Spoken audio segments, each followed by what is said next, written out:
je mange un pain au chocolat. Je n'ai aucun argument à te donner.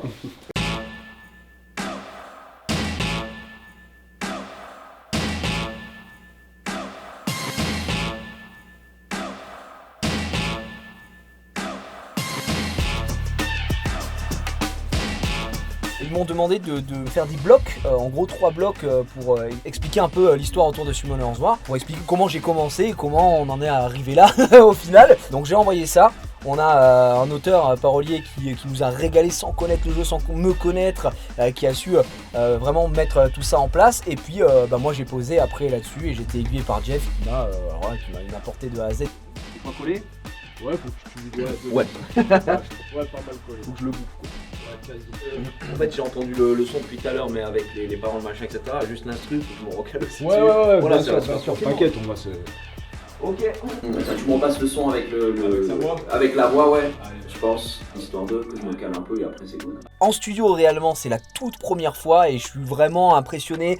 D'ailleurs les tout premiers mots que j'ai pu poser, les premières sentences comme on dit en anglais, ça a été pas compliqué mais on sentait que j'étais timide et du coup Jeff il m'a mis à l'aise directement, il m'a dit gros vas-y lâche-toi c'est super.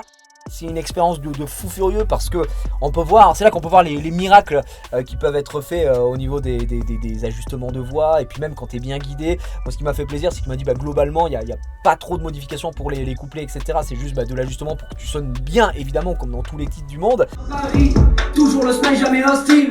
Donc on a lancé le mobile. On traite l'actu avec invité. Bien sûr on prend les plus habiles. C'est parti pour le refrain, ça va être un banger. Et puis voilà tu vois un mec qui manipule bien l'autotune pour les refrains, c'est dingue, c'est là que tu te dis ah ouais on peut faire des choses fantastiques même si tu n'es pas chanteur du tout quoi. En PVP ou PVE et j'évoque les démons donc j'invoque tous les monstres. En PVP ou PVE.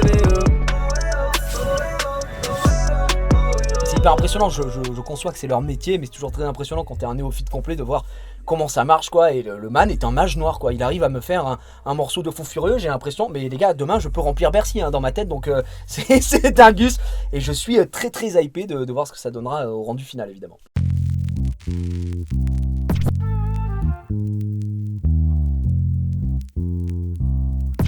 1.5 première.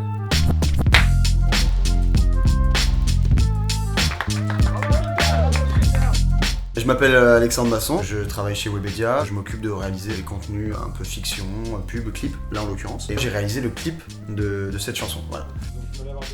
Ce clip, alors c'était un peu compliqué parce que Jiraiya parle d'un jeu que je connais pas du tout. Donc c'est vrai que je me suis inspiré un peu de ce qu'il racontait, donc j'ai lu un petit peu ses paroles, son script, et donc je me suis dit que c'était intéressant de pouvoir parler du bagage, hein, vu que c'est assez autobiographique, c'est assez personnel ce qu'il raconte. Pour moi ça donnait du sens de retrouver Jiraiya comme ça, de le voir raconter un petit peu tout son parcours dans ce jeu. Bon que je connais pas, hein. mais voilà, j'ai dû faire avec et j'ai trouvé mon inspiration, donc c'était cool. Pour la télé ça monsieur? Guillaume il t'entend du coup derrière? Guillaume il m'entend? Bah ouais mais quand tu mets le souffleur il m'entend pas. Guillaume arrête de mettre le vent, il va pas comprendre, je vais dire action, il va pas attendre. Ça va Antoine? Ouais super. Ben non. Trop dur, je n'en peux plus. C'est dur les clips, parce qu'il faut connaître la chanson en fait à la base. On a vu qu'avec Jiraiya on pouvait pas enchaîner beaucoup de répliques en playback, c'est-à-dire que très vite il s'arrêtait parce que c'est pas évident. Dans ce clip je lui demandais aussi en même temps beaucoup de mise en scène. Je disais là il faut que tu fermes la fenêtre et qu'en même temps tu dises quelques lignes de ton rap. Voilà, en fait je lui demandais beaucoup de choses et on s'est vite rendu compte sur le tournage qu'il fallait qu'on découpe beaucoup plus. Et on s'est creusé la tête avec les équipes, on est retombé sur nos pattes et on a découpé un peu plus.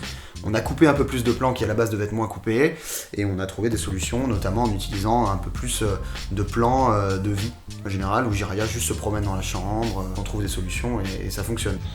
C'est hyper oppressant, Il faut fermer l'ordinateur, il faut le moyen. Donc là, il est en train de savoir s'il est sur un moyen ou plutôt sur un plus Je vais prendre comme ça. Qu'est-ce qu'il y a?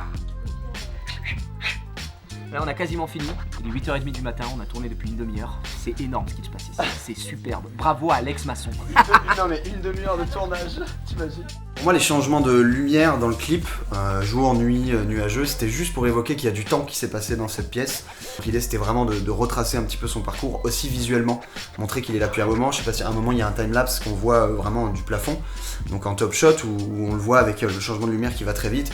c'est voilà, c'est un peu l'idée, c'est de raconter ça, mais à l'échelle du clip, c'est de dire qu'il y a du temps qui s'est passé, qu'il est là depuis un moment et que quand il se remémore, par exemple l'année 2017, c'est une lumière différente pour évoquer un mood différent, quelque chose de différent.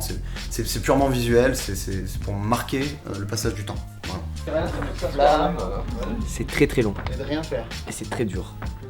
C'est Toi, le métier parce le que plus tu dur viens du de monde. mettre là. Non, je ne fais que marcher.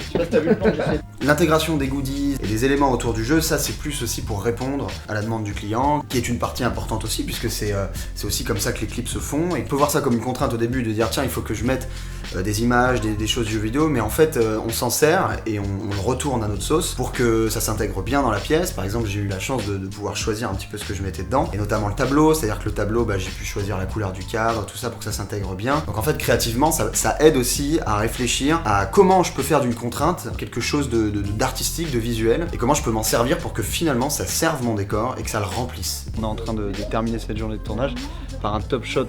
Donc on installe, d'ailleurs c'est ma petite caméra qu'on a mis là-haut, parce qu'elle est super polyvalente, elle est toute petite. Donc on va faire un top shot, time-lapse, de tout ce qui se passe dans cette chambre. Donc là j'attends, je le laisse s'installer un peu, je redescends un peu en pression. Oh eh oh, oh eh oh, oh oh oh. Bueno, fin de tournage, bravo, merci beaucoup. C'est une grosse journée mine de rien quand même, non? Merci beaucoup les copains. C'est pas pour ça. C'est pas pour ça surtout. Attention, c'est ça qu'il faut retenir.